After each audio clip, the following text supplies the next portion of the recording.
Good early morning. It is Wednesday, December 15th, 2021. How's everybody out there this early morning, late Tuesday, early Wednesday, whatever this is? Your day is wrapping up unless you're asleep already. So, I know I haven't been on here in a couple of weeks. I had another embarrassing jet loss to my wifey last week. Once again, my wife's team, the Eagles, the one team in the NFL that the Jets still have not beaten. And then another embarrassment at the hands of the New Orleans Saints, where the Jets defense once again did not show up to play, especially against the run. And the crown of glory being on the Taysom Hill 44-yard touchdown run. The game was already over, and just to really seal the deal, just to stick it straight in our faces. And then I think what's the only consolation in this last couple of weeks? That the Jets actually may have found a kicker that actually kicked 3 field goals for the only points that happened on Sunday afternoon in the 30-9 defeat. That Zach Wilson, after a promising first half, against the Eagles, all of a sudden became Zach Wilson again that we've watched all year. Ineffective. I don't want to hear about how he had this missing part of his offense, this missing part of his offense, this, that, and the next. We have all these disasters, Denzel Mims, who we all wonder why he can't see the field. Back-to-back penalties said it all, even though there's one that should have been, necessary roughness call, but whatever, nonetheless. Yeah. But you know what? I'm not even going to get into that. I'm not even going to get into either of the last 2 games because there's really just no need to. Besides, it's already well after the fact. I'm getting into the point because I am just... This whole thing is just about disappointment. It's just the constant disappointment. I mean, I say this for all the teams that I root for. Being that, I'm in Florida, but still carry my New York in me wherever I go. But the constant disappointment, it doesn't matter, it comes from the Jets, the Mets, Islanders, Rangers. You didn't hear me say those 2 teams in the same sentence, but I'm not a big on pro basketball, but, the constant disappointment. And it's just, yeah. And anytime you think there is hope, disappointment just rains on in. But you got the Jets. I mean, I heard a statistic the other day. The last 50 years, they've had 22 losing seasons, something like that, or something. And most of it, I think all but I forget the stat, but it was about the losing seasons. I'll tell you something more recent with the losing seasons. 5 of the last 6 years, they have not, the Jets have not had a winning season since 2015, and that's, we all know what happened at the end of that season. Ever since then, the Jets have had a losing season this is now 6 years. And in effective Sunday, at the end of Sunday's game, 5 of them have been double-digit losses. Are you kidding me?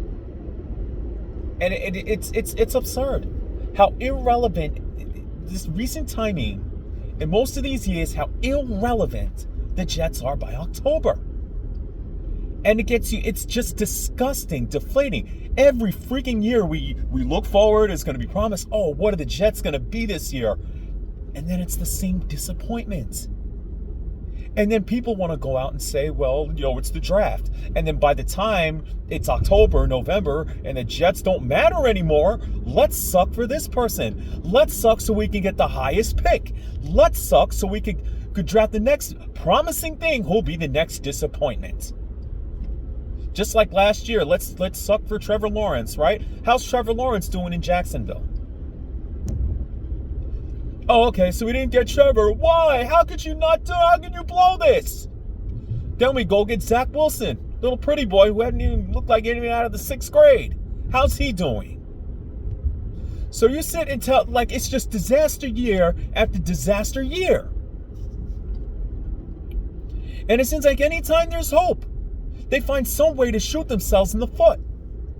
And sometimes in epic proportions. That's the funny thing. I mean, you pinpoint some of these losses in these last 6 years. That one with the Cleveland Browns hadn't won in over a calendar year. Who gives them their first win? The Jets. a couple of years ago, which is actually the Jets' best season in these last 6 years. 2019, they finished 7-9 that year. Maybe they would have been a playoff team if they didn't give 2 games to winless Miami team that was 0-7, lost that game. And then December, week 13 in Cincinnati, 0-11, whatever the heck it was. And you knew, because we're Jet fans and, most of us are pessimists, that they were going to shoot themselves in the foot. Guess what? They did it. Take that 7-9 record, 9-7, maybe they make the playoffs that year. But no, it's the same. It's the same garbage. It's the same painful losses. It's the same crap seasons. The same crap coaching regimes. It's the same crap personnel. Same everything. Let's suck for the draft. More disaster draft after disaster draft. More crappy first round picks. More everything. It's the same stuff. And it's like, for someone like me who's been rooting for this team for 2.5 decades, a little bit more than that now, all I've seen is disappointment. I think the least disappointing era, 2 least disappointing eras I have seen were from the late 90s into the early 2000s, and then the late 2000s into 2010. You look at the Jets now. The Jets have not. The last time the Jets were in the playoffs, their last playoff win, mind you, was their second best victory in this franchise's history. Outside of that, what have the Jets been? Collapsed the following year, then Tim Tebow, then Geno Smith, and then John Idzik setting up Rex to fail. And then with the playoffs on the line, we screw up. And then after that, just Todd Bowles sending the team to relevancy. It's always that one moment where the Jets don't recover.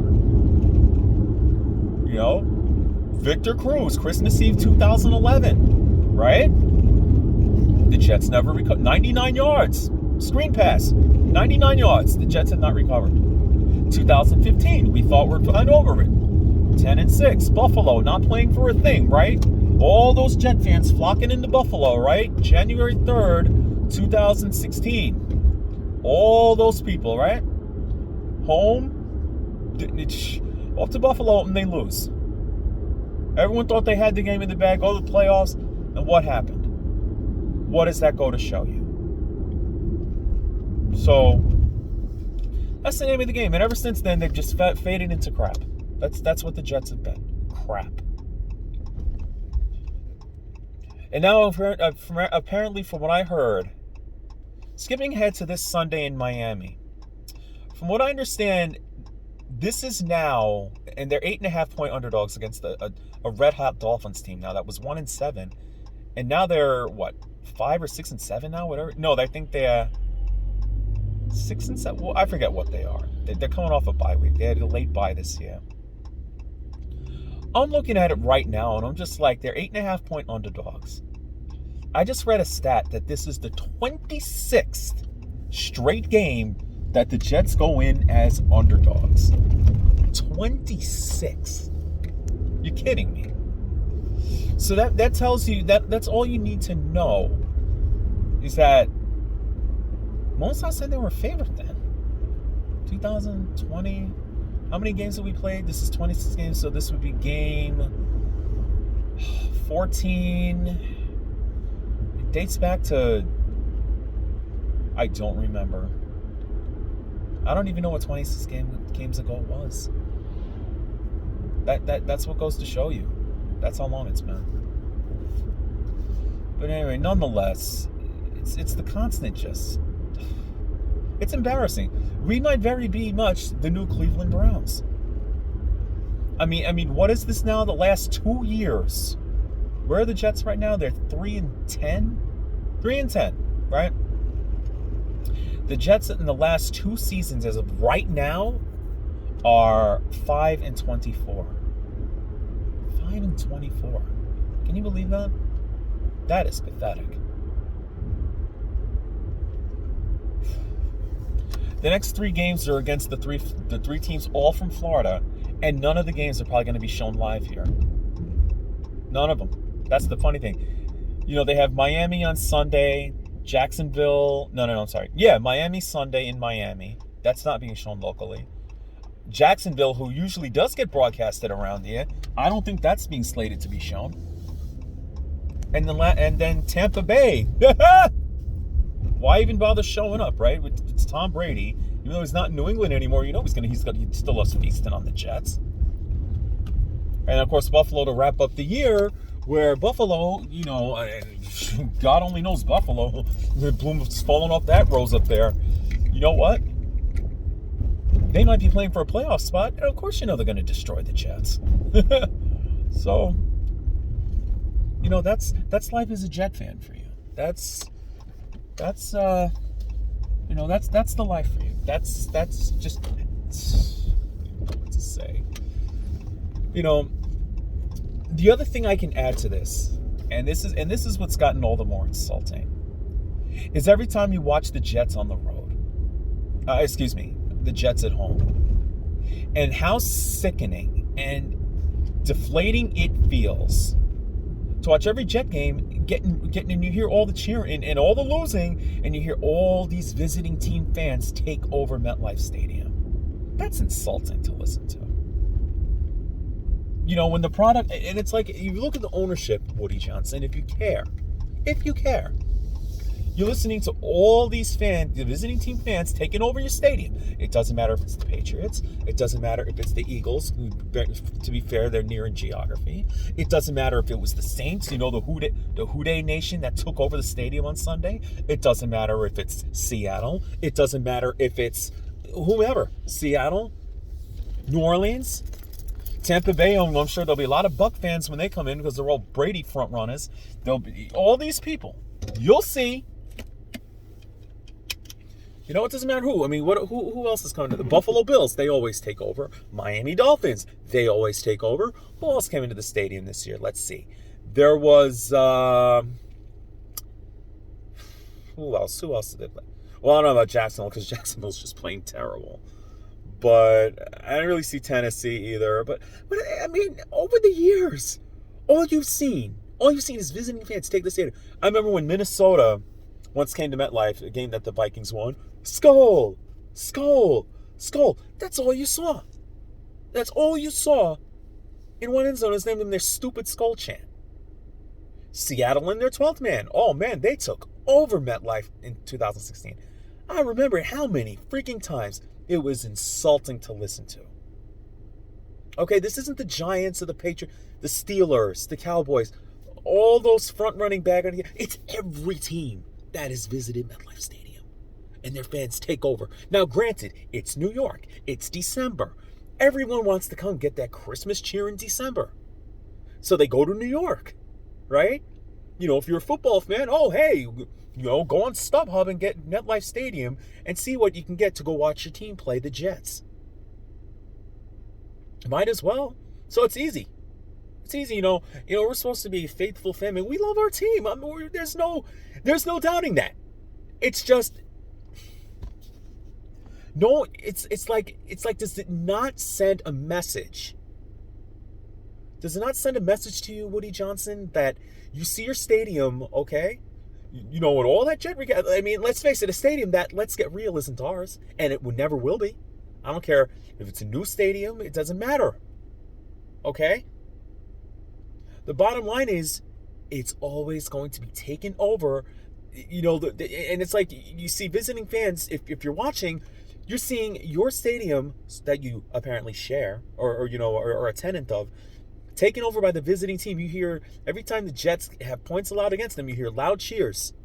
What is that? Is that not sending a message that your product stinks? Because if you don't care, why don't you sell it to somebody who cares? Look what the Mets did. You know, we no longer had the Wilpons running the show over there in Queens. They gave it to Steve Cohen, who is at least a fan of the team and cares.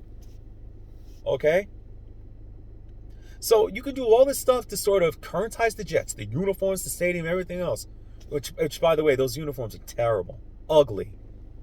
Look like somebody threw up on them. The only smart thing the Jets did with those uniforms is add the black one, and that's something they could have done with the old look. They actually had a black jersey marketed. Why couldn't they ever use it in a game situation? Why not? Anyway, that being said, That being said, I'm tired. 15 minutes rambling on and on and on. I don't know what more to say. I mean, I usually have a lot more in my mind. Yeah. It's just, it'll probably come to me later, but I'm not going to sit here and think about it. Because we're Jet fans and we're tired, we're frustrated of losing. It's everything. It's like we have no winning culture pride in anything. Anything. Coach, the coaching, the eras, everything. And it's just the same old disaster. You gear up every stinking year, and what do you get? The same crap every year. That being said, I'm out for now. Deuces. It is 12:20 in the morning. I'm done with work, and I'm probably not going to be asleep for another couple hours. But anyway, that being said, deuces for now. Have a good one. Peace.